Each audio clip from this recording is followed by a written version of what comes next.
ಜನಾರ್ದನ್ ರೆಡ್ಡಿ ಘರ್ ವಾಪಸಿಗೆ ಸ್ನೇಹಿತ ಶ್ರೀರಾಮುಲು ಸಂತಸ ಹೊರಹಾಕಿದ್ದಾರೆ. ರೆಡ್ಡಿ ಅವರು ಮಾತೃಪಕ್ಷಕ್ಕೆ ಸೇರ್ಪಡೆಯಾಗಿದ್ದಾರೆ. ನಮ್ಮ ನಡುವೆ ಯಾವುದೇ ಮುನಿಸಿಲ್ಲ, ಎಲ್ಲ ಸರಿ ಹೋಗಿದೆ. ಜನಾರ್ದನ್ ರೆಡ್ಡಿ ಘರ್ ವಾಪಸಿಗೆ ಸ್ನೇಹಿತ ಅವರ ಆತ್ಮೀಯ ಗೆಳೆಯ ಶ್ರೀರಾಮುಲು ಬಹಳ ಖುಷಿ ವ್ಯಕ್ತಪಡಿಸಿದ್ದಾರೆ. ನಮ್ಮ ನಡುವೆ ಯಾವುದೇ ಮುನಿಸಿಲ್ಲ, ಎಲ್ಲವೂ ಕೂಡ ಸರಿ ಹೋಗಿದೆ.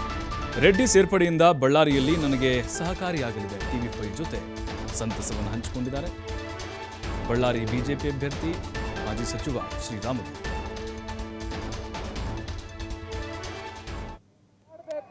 ವಿನಂತಿಯನ್ನು ಮಾಡ್ತೇನೆ. ಗಾಲಿ ಜನಾರ್ದನ್ ರೆಡ್ಡಿ ಅವರು ಮತ್ತು ಥಾಮಸ್ ಅವರು, ಗಾಲಿ ಜನಾರ್ದನ್ ರೆಡ್ಡಿ ಅವರು ಮತ್ತು ಟಿ ಜಾನ್ ಅವರ ಸುಪುತ್ರರಾಗಿ. ಇನ್ನು ಶ್ರೀರಾಮುಲು ಜೊತೆ ನಮ್ಮ ಪ್ರತಿನಿಧಿ ಕಾರ್ತಿಕ್ ಒಂದು ಚಿಟ್ ಚಾಟ್ ಮಾಡಿದ್ದಾರೆ, ನೋಡೋಣ. ಗಾಲಿ ಜನಾರ್ದನ್ ರೆಡ್ಡಿ ಅವರು ಇವತ್ತು ಬಿಜೆಪಿ ಪಕ್ಷಕ್ಕೆ ಮರಳಿ ಸೇರ್ಪಡೆ ಆಗಿರುವಂಥದ್ದು. ಈ ಕುರಿತಂತೆ ಮಾತಾಡೋಕೆ ನನ್ನ ಜೊತೆಗೆ ರಾಮುಲು ಅವರು ಇದ್ದಾರೆ, ಅವ್ರನ್ನ ಮಾತನಾಡಿಸ್ತಾ ಹೋಗ್ತೀನಿ.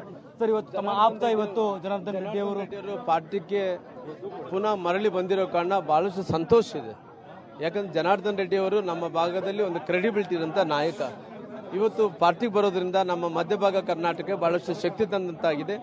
ಹಂಗಾಗಿ ನಮ್ಮೆಲ್ಲರಿಗೂ ಶಕ್ತಿಯನ್ನು ತುಂಬುವಂಥ ಕೆಲಸ ಮಾಡಿದಾರೆ. ದೇಶದಲ್ಲಿ ಪ್ರಧಾನಮಂತ್ರಿ ನರೇಂದ್ರ ಮೋದಿಜಿಯವರು ಪ್ರಧಾನಮಂತ್ರಿಗಳು ಆಗಬೇಕು.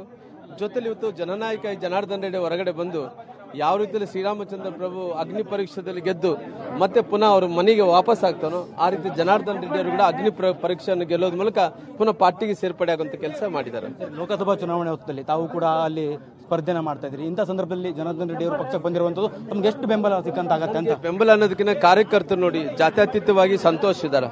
ಕಾರ್ಯಕರ್ತರ ಸಂತೋಷ ಆದ್ರೆ ಅಲ್ಲಿ ಗೆಲುವು ಇದ್ದೇ ಇರ್ತದೆ. ಕಾರ್ಯಕರ್ತರು ದೇವರು ಅಂದ್ಕೊಂಡಂತ ಟೈಮಲ್ಲಿ, ಕಾರ್ಯಕರ್ತರು ಹ್ಯಾಪಿ ಇರುವಂತ ಟೈಮಲ್ಲಿ ಜನಾರ್ದನ್ ರೆಡ್ಡಿ ಅವರು ರಾಮ್ಲು ಪಾರ್ಟಿ ಕೂಡಬೇಕನ್ನಂತ ಟೈಮಲ್ಲಿ ಎಲ್ಲರೂ ತೀರ್ಮಾನ ಕೂಡಿದಾರ. ಸಂತೋಷ ಆಗಿದೆ, ಗೆಲ್ಲಿತಾರ. ಸರ್, ಈ ಹಿಂದೆ ಸಾಕಷ್ಟು ಅಂದ್ರೆ ನಿಮ್ಮ ಮತ್ತೆ ಜನಾರ್ದನ್ ರೆಡ್ಡಿ ಅವರ ನಡುವೆ ಒಮ್ಮತ ಇಲ್ಲ ಅನ್ನುವಂತ ಒಂದು ಭಾವನೆಗಳೆಲ್ಲ ಇತ್ತು. ಇವಾಗ ಅದೆಲ್ಲದಕ್ಕೂ ಕೂಡ ತೆರೆ ಎಳೆದಂತಾಗಿದೆಯಾ ಅಂತ? ಹೌದಪ್ಪ, ಖಂಡಿತವಾಗಿ ಆ ರೀತಿ ಯಾವುದೇ ಭಿನ್ನಾಭಿಪ್ರಾಯಗಳಿಲ್ಲ. ಇದಿಷ್ಟು ಶ್ರೀರಾಮುಲು ಅವರು ಹೇಳ್ತಾ ಇರುವಂತ ಮಾತು. ನನ್ನ ಮತ್ತು ಜನಾರ್ದನ್ ರೆಡ್ಡಿ ಅವರ ನಡುವೆ ಯಾವುದೇ ರೀತಿಯ ಭಿನ್ನಾಭಿಪ್ರಾಯ ಇಲ್ಲ ಅನ್ನುವಂತ ಮಾತನ್ನು ಹೇಳ್ತಾರೆ. ಜೊತೆಗೆ ಈ ಒಂದು ಲೋಕಸಭಾ ಚುನಾವಣೆ ಸಂದರ್ಭದಲ್ಲಿ ಇವರು ಬಂದಿರುವಂತದ್ದು ನಮಗೆ ಆನೆ ಬಲ ಬಂದಂತಾಗಿದೆ ಅನ್ನುವಂಥ ಅಭಿಪ್ರಾಯವನ್ನು ಕೂಡ ವ್ಯಕ್ತಪಡಿಸ್ತಾ ಇರುವಂತದ್ದು. ಕ್ಯಾಮರಾ ಪರ್ಸನ್ ನಡ ಜೊತೆ ಕಾರ್ತಿಕ್, TV5 ಕನ್ನಡ, ಬೆಂಗಳೂರು.